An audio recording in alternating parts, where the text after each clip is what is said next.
Ovdje imamo jednu ozbiljnu kompaniju, malu kompaniju, a zove se Coca-Cola. Oni su danas naši gosti, imaju ih oko 180, imaju svoj team building i uživaju. Prva jedna od njihovih faza je danas ovdje kuvanje kotlića, kuvamo na 10 mjesta kotliće. Idemo da vidimo kako to izgleda.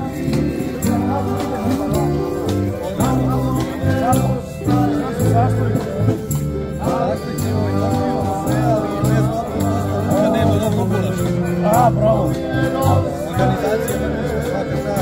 Bravo, vidjet ćemo na proglašenju, sad će dakle. Ima li neka rakica?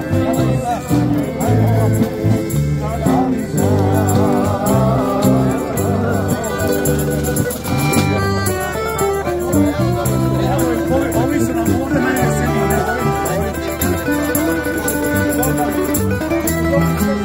Šta će? Kako je meso?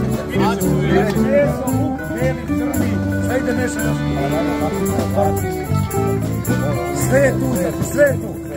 Kuvamo da bude najbolji kvalitet. Ako nam bude malo drva, nema bude. Nećemo, ova ne brijete, sve će biti mjesto. Muzika, ovaj naš orkestar. Rakica, ne rakica.